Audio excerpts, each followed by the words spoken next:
ॐ वर्णानामर्थसङ्गानां रसानां छन्दसामपि मङ्गलानां च कर्तारो वन्दे वाणी विनायको। नारायणं नमस्कृत्य नरं चैव नरोत्तमं देवीं सरस्वतीं व्यासं ततो जयमुदीरयेत्। गुरुर्ब्रह्मा गुरुर्विष्णु गुरुर्देवो महेश्वर गुरुर्साक्षात् परब्रह्म तस्मै श्रीगुरुवे नमः। अखण्डमण्डलाकारं व्याप्तं येन चराचरं तत्पददर्शितं येन तस्मै श्रीगुरुवे नमः।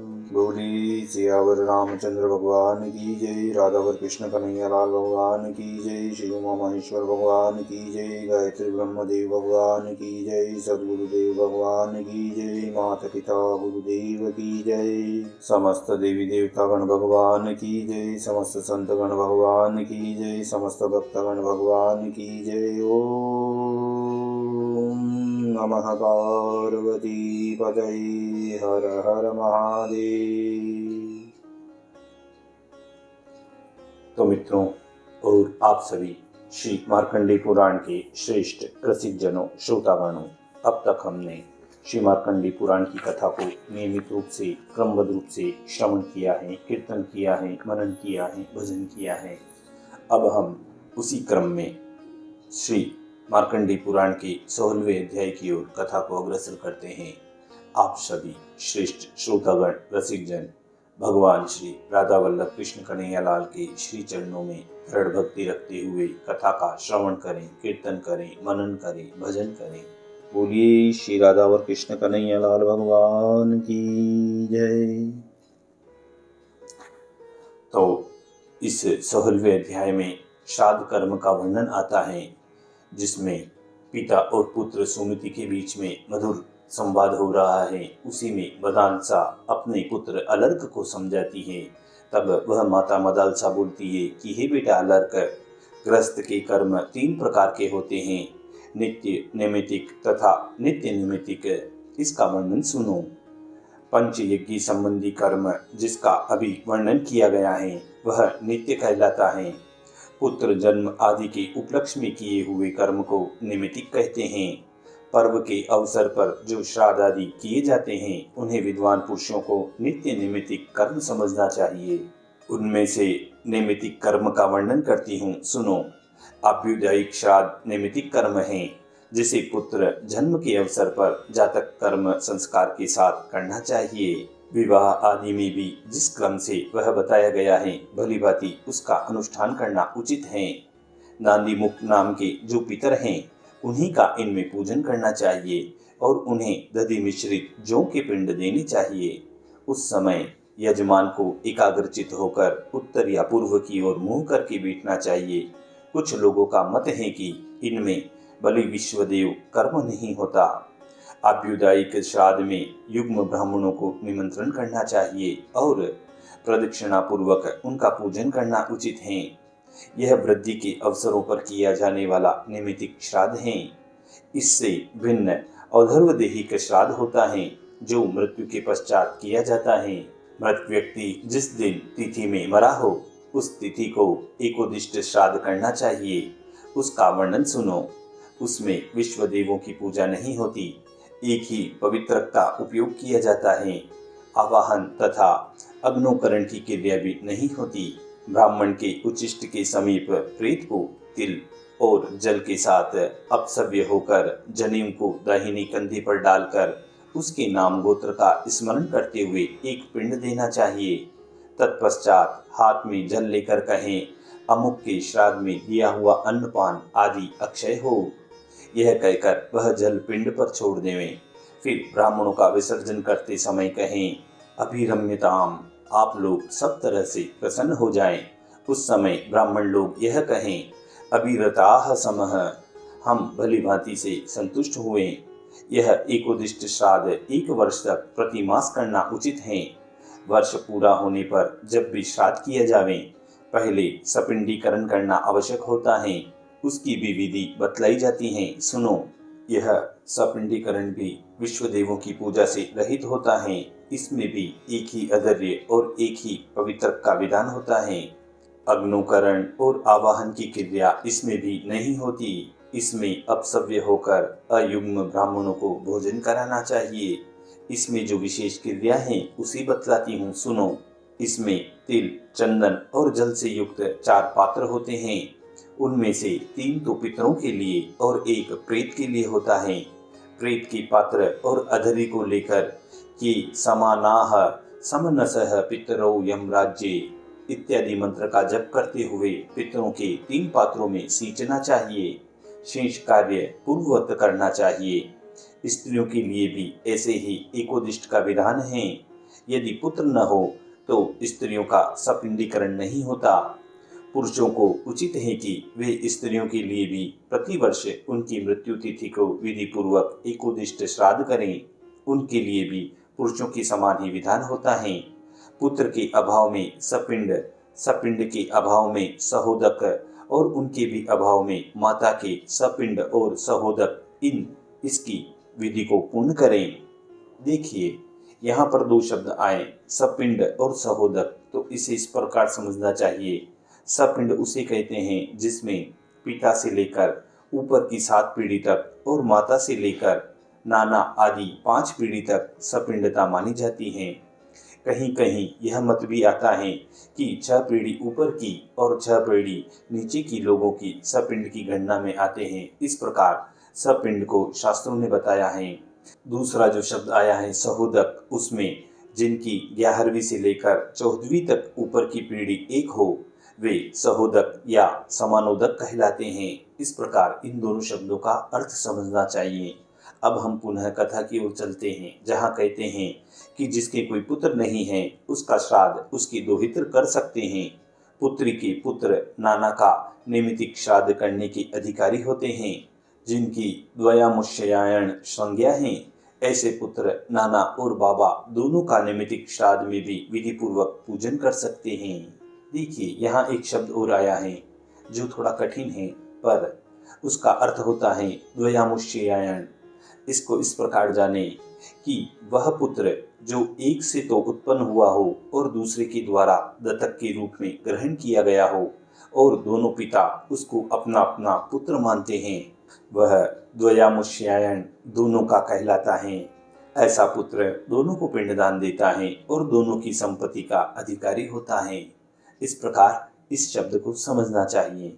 अब हम पुनः कथा की ओर चलते हैं, जहाँ कहते हैं कोई भी न हो तो स्त्रियां ही अपने पतियों का मंत्रोच्चारण किए बिना श्राद्ध कर सकती हैं। वे भी न हो तो राजा अपने कुटुंबी मनुष्य से अथवा मृतक के सजातीय मनुष्यों द्वारा दाह आदि संपूर्ण क्रियाएं पूर्ण करावे, क्योंकि राजा सब वर्णों का बंधु होता है। सपिंडीकरण के पश्चात पिता के प्रपितामह लीप भाग भोजी पितरों की श्रेणी में चले जाते हैं। उन्हें पितृपिंड पाने का अधिकारी नहीं रहता। उनसे आरंभ करके 4 पीढ़ी ऊपर के पितर जो अब तक पुत्र के लीप भाग का अन्न ग्रहण करते थे, उनके संबंध से रहित हो जाते हैं। अब उनका लीप भाग का अन्न पाने का भी अधिकार नहीं रहता। वे संबंधहीन अन्न का उपभोग करते हैं। पिता, पितामह और प्रपितामह, इन 3 पुरुषों को पिंड के अधिकारी समझना चाहिए। इनसे अर्थात पिता के पितामह से ऊपर जो 3 पीढ़ी के पुरुष हैं, वे लीप भाग के अधिकारी हैं। इस प्रकार 6 ये और 7वां यजमान, सब मिलाकर 7 पुरुषों का घनिष्ठ संबंध होता है, ऐसा मुनियों का कथन है। यह संबंध यजमान से लेकर ऊपर के लीप भाग भोजी पितरों तक माना जाता है। इससे ऊपर के सभी पितर पूर्वज कहलाते हैं। इनमें से जो नरक में निवास करते हैं, जो पशु पक्षी की योनि में पड़े हैं तथा जो भूत प्रेत आदि के रूप में स्थित हैं, उन सबको विधि पूर्वक श्राद्ध करने वाला यजमान तृप्त करता है। किस प्रकार तृप्त करता है यह बतलाती हूँ, सुनो। मनुष्य पृथ्वी पर जो अन्न बिखेरते हैं उससे पिशाच योनि में पड़े हुए पितरों की तृप्ति होती है। हे बेटा अलर्क, स्नान के वस्त्र से जो जल पृथ्वी पर टपकता है उससे वृक्ष योनि में पड़े हुए पितर तृप्त होते हैं। नहाने पर अपने शरीर से जो जल के कण इस पृथ्वी पर गिरते हैं उनसे उन पितरों की तृप्ति होती है जो देव भाग को प्राप्त हुए हैं। पिंडों के उठाने पर जो अन्न के कण पृथ्वी पर गिरते हैं, उनसे पशु पक्षी की योनि में पड़े हुए पितरों की तृप्ति होती है। कुल में जो बालक श्राद्ध कर्म के योग्य होकर भी संस्कार से वंचित रह गए हैं अथवा जलकर मरे हैं, वे बिखरे हुए अन्न और समार्जन के जल को ग्रहण करते हैं। ब्राह्मण लोग भोजन करके जब हाथ मुंह धोते हैं और चरणों का प्रक्षालन करते हैं, उस जल से भी अन्यान्य पितरों की तृप्ति होती है। हे बेटा अलर्क, उत्तम विधि से श्राद्ध करने वाले पुरुष के अन्न पितर यदि दूसरी योनियों में चले गए हों, तो भी उस श्राद्ध से उन्हें बड़ी तृप्ति मिलती है। अन्यायोपार्जित धन से जो श्राद्ध किया जाता है, उससे चांडाल आदि योनि में पड़े हुए पितर तृप्त होते हैं।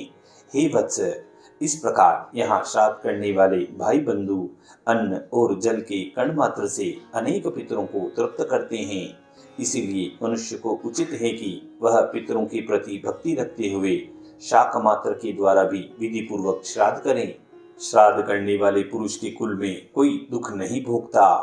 अब मैं नित्य नैमित्तिक श्राद्धों के काल बतलाती हूँ और मनुष्य जिस विधि से श्राद्ध करते हैं उसका भी वर्णन करती हूँ। सुनो, प्रत्येक मास की अमावस्या को जिस दिन चंद्रमा की संपूर्ण कलाएं क्षीण हो गई हों तथा अष्टका तिथियों को अवश्य श्राद्ध करना चाहिए। देखिए, यहाँ पर एक शब्द आया है अष्टका। उसे इस प्रकार समझना चाहिए कि पौष, माघ, फाल्गुन तथा चैत्र के कृष्ण पक्ष की अष्टमियों को अष्टका कहते हैं। तो उस दिन विधि पूर्वक श्राद्ध करना चाहिए। अब हम पुनः कथा में चलते हैं, जहाँ कहते हैं कि अब श्राद्ध का इच्छा प्राप्त काल सुनो। किसी विशिष्ट ब्राह्मण के आने पर सूर्य ग्रहण और चंद्र ग्रहण में अयन आरंभ होने पर विषुव योग में सूर्य की संक्रांति के दिन, व्यतिपात योग में श्राद्ध के योग्य सामग्री की प्राप्ति होने पर, दुःस्वप्न दिखाई देने पर, जन्म नक्षत्र के दिन एवं ग्रह जनित पीड़ा होने पर स्वेच्छा से श्राद्ध का अनुष्ठान करें। देखिए, यहाँ एक शब्द और आया है विषुव योग में।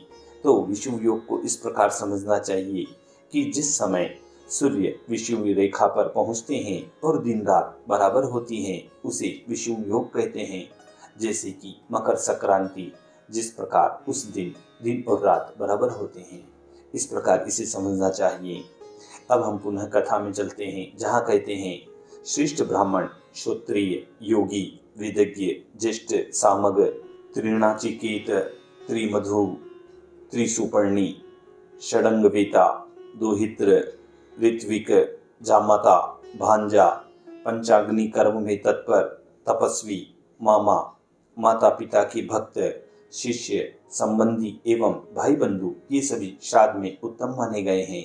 देखिए, यहाँ 2-3 शब्द आए हैं जिनको कहते हैं त्रिनाचिकेत, त्रिमधु और त्रिसुपर्णी। इनको इस प्रकार समझना चाहिए कि त्रिनाचिकेत उसे कहते हैं जिसमें द्वितीय कंठ के अंतर्गत अयम, वाव, यह, पवते इत्यादि 3 त्रिनाचिकेत नामक अनुवाकों को पढ़ने या उसका अनुष्ठान करने वाला वह त्रिनाचिकेत कहलाता है। इस प्रकार इसे समझना चाहिए। दूसरा शब्द जो त्रिमधु कहलाता है, उसको इस प्रकार समझें कि मधुवाता इत्यादि ऋचा का अध्ययन करने वाला और मधुव्रत का आचरण करने वाला व्यक्ति त्रिमधु कहलाता है। तीसरा शब्द जो आया है और जो तीसरा शब्द आया है त्रिसुपर्णी, उसको इस प्रकार समझें कि ब्रह्म में तू माम इत्यादि 3 अनुवादों का अध्ययन करने वाला और तत्व संबंधी व्रत करने वाला पुरुष त्रिसुपर्णी कहलाता है। इस प्रकार इन व्यक्तियों को समझना चाहिए और यही कथा में कहते हैं कि इन्हें निमंत्रित करना चाहिए।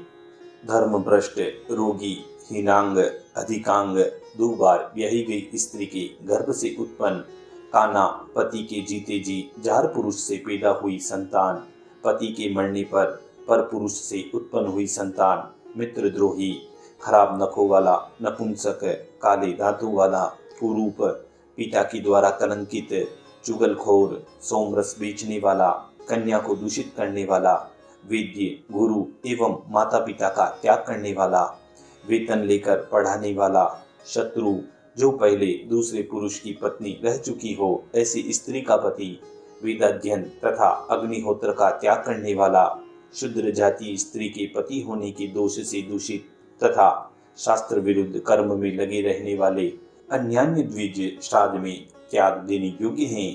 पहले बताए हुए श्रेष्ठ द्विजों को देव यज्ञ अथवा श्राद्ध के एक दिन पहले ही निमंत्रण देना चाहिए। उसी समय से ब्राह्मण तथा श्राद्धकर्ता को भी संयम से रहना चाहिए। जो श्राद्ध में दान देकर अथवा श्राद्ध में भोजन करके मैथुन करता है, उसके रजवीर्य में पितरों को 1 मास तक शयन करना पड़ता है। जो स्त्री सहवास करके श्राद्ध में जाता है और वहां पर जाकर खाता है, उसके पितर उसी के वीर्य और मूत्र का 1 मास तक आहार करते हैं।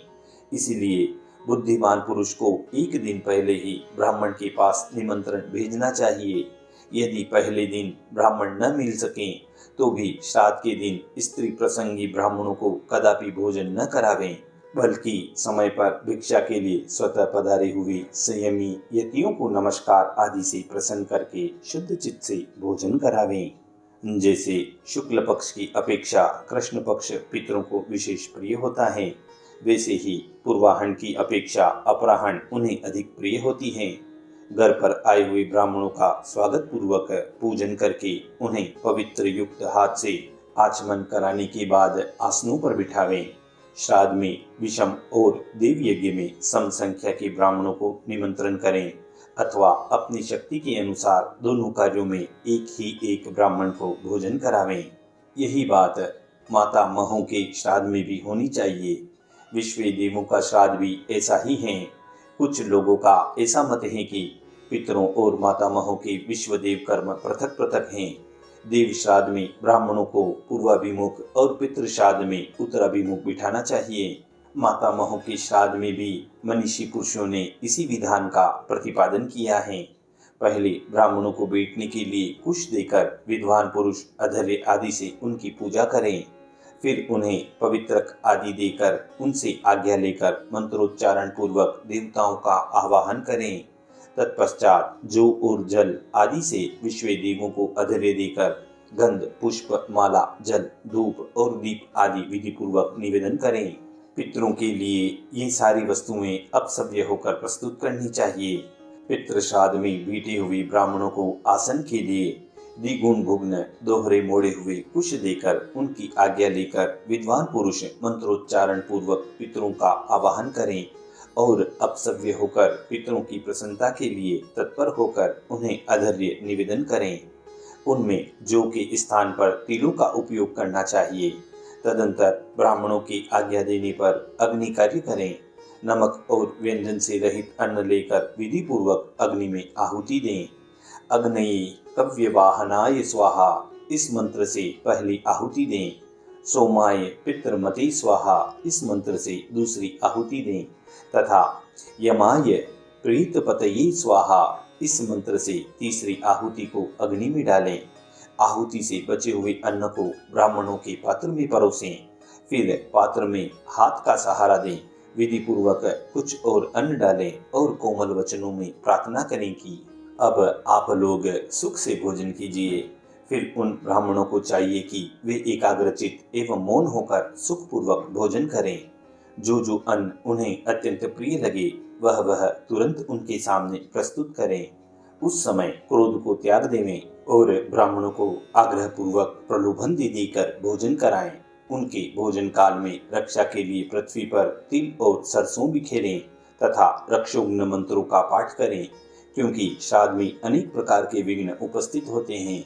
जब ब्राह्मण लोग पूर्ण भोजन कर लें तो उनसे पूछें, क्या आप लोग भलीभांति तृप्त हो गए हैं? इसके उत्तर में ब्राह्मण कहें, हाँ, हम पूर्ण तृप्त हो गए हैं। फिर उनकी आज्ञा लेकर पृथ्वी पर सब और कुछ अन्न बिखेरें और इसी प्रकार आचमन करने के लिए एक ब्राह्मण को बारी बारी से जल देवें। तत्पश्चात फिर उनकी आज्ञा लेकर मन, वाणी और शरीर को संयम में रखकर तिल सहित संपूर्ण अन्न से पितरों के लिए पृथक पृथक पिंड दें। यह पिंडदान ब्राह्मणों के उच्छिष्ट के समीप ही कुशों पर रखना चाहिए। फिर पितृतीर्थ से उन पिंडों पर एकाग्रचित होकर जल देवें। देखिए, यहाँ जो एक शब्द आया है पितृतीर्थ, उसे इस प्रकार समझें कि अंगूठा और तर्जनी उंगली के बीच का भाग जो होता है उसे पितृतीर्थ कहते हैं। इस प्रकार समझना चाहिए।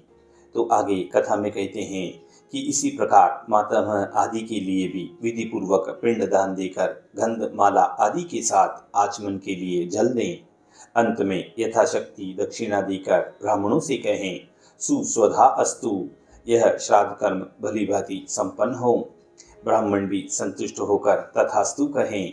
फिर विश्वेदेव संबंधी ब्राह्मणों से कहें, हे विश्वेदेवगण, आपका कल्याण हो, आप लोग प्रसन्न रहें। तब ब्राह्मण लोग तथास्तु कहें। इसके बाद उनसे आशीर्वाद की याचना करें और प्रिय वचन कहते हुए भक्ति पूर्वक प्रणाम करके उन्हें विदा दें। दरवाजे तक उन्हें पहुंचाने के लिए पीछे पीछे जाएं और उनकी आज्ञा लेकर लौटें। तदंतर नित्य क्रिया करें और अतिथियों को भोजन कराएं। किन्हीं श्रेष्ठ पुरुषों का विचार है कि यह नित्य कर्म भी पितरों के ही उद्देश्य से होता है। दूसरे लोग ऐसा कहते हैं कि इससे पितरों का कोई संबंध नहीं है। शेष कार्य पूर्ववत करें। किन्हीं का मत यह भी है कि पितरों के लिए पृथक पाक बनाकर श्राद्ध करना चाहिए। कुछ लोगों का विचार इस प्रकार है, ऐसा नहीं करना चाहिए। तो भिन्न भिन्न प्रकार के विचार हैं। इसके बाद यजमान अपने भृत्य आदि के साथ अवशिष्ट अन्न भोजन करें। धर्मज्ञ पुरुष को इसी प्रकार एकाग्रचित्त होकर पितरों का श्राद्ध करना चाहिए और जिस प्रकार ब्राह्मणों को संतोष हो वैसी ही चेष्टा करनी चाहिए। श्राद्ध में दोहित्र, पुत्री का पुत्र, कुतप, दिन के 15 भागों में से 8वां भाग और तिल, ये 3 अत्यंत पवित्र माने गए हैं। श्राद्ध में आए ब्राह्मणों को 3 बातें छोड़ देनी चाहिए: क्रोध, मार्ग का चलना और उतावली। तभी श्रुतियों ने भी कहा है, त्रीणि श्राद्धे पवित्राणि दोहित्रम कुतपतिस्तिलाः वर्ज्यानि चाहु विप्रेन्द्रेह पोपोधवगमनं त्वरा। हे बेटा अलर्क, श्राद्ध में चांदी का पात्र बहुत उत्तम माना गया है। उसमें चांदी का दर्शन या दान अवश्य करना चाहिए। सुना जाता है पितरों ने चांदी की पात्र में ही गो रूप धारिणी पृथ्वी से स्वधा का दोहन किया था।